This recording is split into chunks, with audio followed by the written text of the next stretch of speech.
नमस्कार दोस्तों, मैं डॉक्टर गीतराज है। आज बहुत छोटा वीडियो बनने वाला है, 4 से 5 मिनट का वीडियो मेरे ख्याल से नहीं होगा ये। और इसमें जो बेसिक पॉइंट्स है, HMPV वायरस जो अभी न्यूज़ में चल रहा है, ह्यूमन मेटा न्यूमो वायरस का पूरा नाम है, इसके बारे में आपको बता देता हूँ। जो बेसिक चीज़ें हैं, इसमें डरने वाली बात है, क्या लॉकडाउन लग जाएगा, क्या ये बहुत फैलता है, क्या इससे मौत हो जाएगी, सारी बातें क्लियर कर दूंगा इस 4-5 मिनट के अंदर ही, ठीक है ना। ज़्यादा लंबा नहीं खींचूंगा, फिर डिबेट की बात ही नहीं है।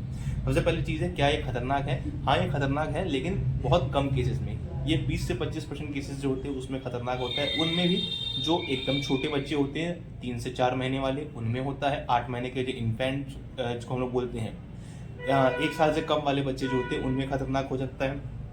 हाँ, उन पेशेंट्स में हो सकता है जो बूढ़े हैं, जो बुजुर्ग हैं, उनमें खतरनाक हो सकता है।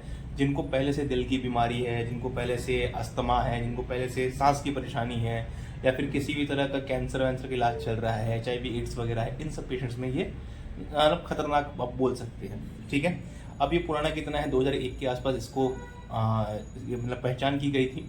कई लोग बोलते हैं कि 60 साल पहले पुराना है, ये एग्जैक्टली कंफर्म नहीं है ये, ठीक है ना। दूसरी चीज़, इफेक्ट किसको करता है? इफेक्ट करता है ये बच्चों को, जैसा मैंने बताया, 5 साल से कम एज के बच्चों को। जो इन्फेंट्स होते तुरंत पैदा हुए जो बच्चे हैं, 1 साल के अंदर एज के अंदर के जो ये बच्चे हैं, उनमें इन्फेक्ट करता है। और उसके बाद प्रॉब्लम आती है कि जो बूढ़े लोग हैं, उनको इसको दिल की बीमारी है, जिनको सांसों की बीमारी है, या जिनको इम्यून सिस्टम कमज़ोर है, चाहे वो किसी भी तरीके से हो, उनमें ये इफेक्ट करेगा, ठीक है। बेसिक खत्म हो चुका है। अब सबसे बड़ी बात आती है, क्या ये कोविड की तरफ फैल सकता है? बिल्कुल, ये कोविड की ही तरफ फैलता है। सब कुछ सेम टू सेम है, लगभग आपको बता देता हूँ। A to Z चीज़ें आप सुनोगे ना, तो सेम टू सेम आपको लगेगा। थोड़ा बहुत जो है इनके मतलब की डिज़ाइन में डिफरेंस है, सिर्फ नाम डिफरेंस है, ठीक है ना। RNA ये स्ट्रैंडेड वायरस है, ये सिंगल स्ट्रैंडेड है, ठीक है। और ये भी जो है आपको पारामायोग्रेडी ग्रुप से ही आता है, ठीक है। अब हम बात करते हैं सिम्टम के बारे में। सिम्टम का मतलब होता है क्या क्या आपको देखने को मिलेगा। तो बेसिक सिम्टम्स जो मिलेंगे आपको, नाक से पानी आना, सांस में दिक्कत होना, बच्चे जब सांस लेते हैं तो एक अजीब सा साउंड आता है, घर घर टाइप का बीजिंग साउंड बोलते हैं उसको, वो आना। इसके बाद आपको बच्चों को फीवर आना, नॉर्मल जो कोल्ड के सिम्टम्स होते हैं। अब आगे चलते हैं, अगर ये सीरियस हो जाए तब क्या क्या हो सकता है? तब आपको न्यूमोनिया हो सकता है आपके बच्चे को, ठीक है। ब्रोंकोलाइटिस हो सकता है, एंड एक और सांस की बीमारी होती है, मैं नाम भूल रहा हूँ, मैं आपको नीचे मेंशन कर दूंगा, ठीक है, वो हो सकता है, ठीक है। अब हम आते हैं बड़ों में क्या क्या देखने को मिलेगा। अगेन, जो नॉर्मल कोल्ड के जो पेशेंट्स होते हैं, उनमें जो सिम्टम्स होते हैं सारे के सारे होंगे। नाक से पानी आना, सांसों में तकलीफ होना, आंखों में जलन होना, बुखार आना, बॉडी दर्द होना, ये सब तो होंगे ही होंगे, कॉमन है, ठीक है। अब ये बढ़ किस किस में है? अगेन, ये निमोनिया में कन्वर्ट हो सकता है, जिसके कारण 20 से 25% एल्डरली लोग जो होते हैं उनमें मृत्यु देखी जाती है, ठीक है। क्लियर? अब अगर आपको ये समस्याओं में से नॉर्मल दवाई खाने से ठीक हो गया है तो वेल एंड गुड। ज़्यादातर केस में नॉर्मली ठीक हो जाते हैं, इसमें दवाई की ज़रूरत नहीं पड़ती है, क्योंकि इसका कोई स्पेसिफिक ट्रीटमेंट नहीं है, कोई इसका वैक्सीन नहीं है, कुछ नहीं है। नॉर्मल सिम्टम्स नॉर्मल दवाइयों से ठीक हो जाते हैं, डरने की बात नहीं होती है नॉर्मल आदमी के लिए, ठीक है।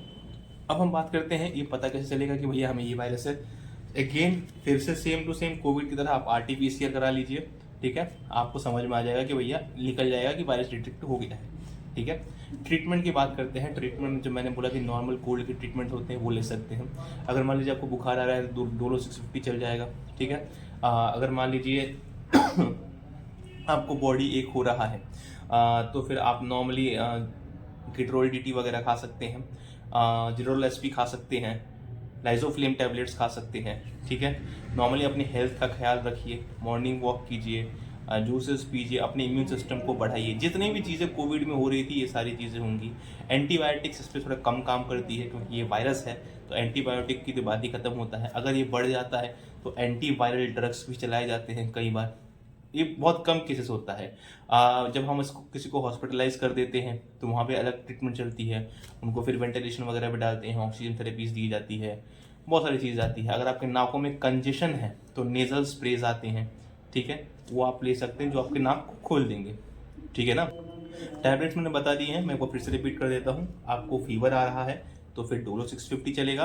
अगर आपको एलर्जिक रिएक्शंस लग रही है, मतलब फॉर एग्जांपल आपको नाक से पानी वगैरह आ रहा है, तो लीवोसिटेम ले सकते हैं, लीवोसिट्रिजिन ले सकते हैं। एंटीबायोटिक अगर लग रही है नीड, तो फिर एमॉक्सिलिन 625 आप खा सकते हैं, ठीक है, क्लेवम के नाम से आता है, ठीक है। और अगर इससे भी ठीक नहीं हो रहा है तो आप तुरंत डॉक्टर के पास जाएं, टेस्ट कराएं, ठीक है। मैं अभी भी सलाह दूंगा कि ये सारी जो मैंने मेडिकेशंस बताई है, ज़रूरी नहीं है कि इससे आप ठीक हो जाएंगे, ठीक है ना। एक बार डॉक्टर से कंसल्ट ज़रूर कर लें, ठीक है। ये बेसिक्स था। अगर आपको सिरप पीने का मन है तो ग्रिलिंटस नाम से सिरप आता है, बहुत अच्छी सिरप है, ठीक है ना। तो आज का वीडियो इतना ही है, ठीक है।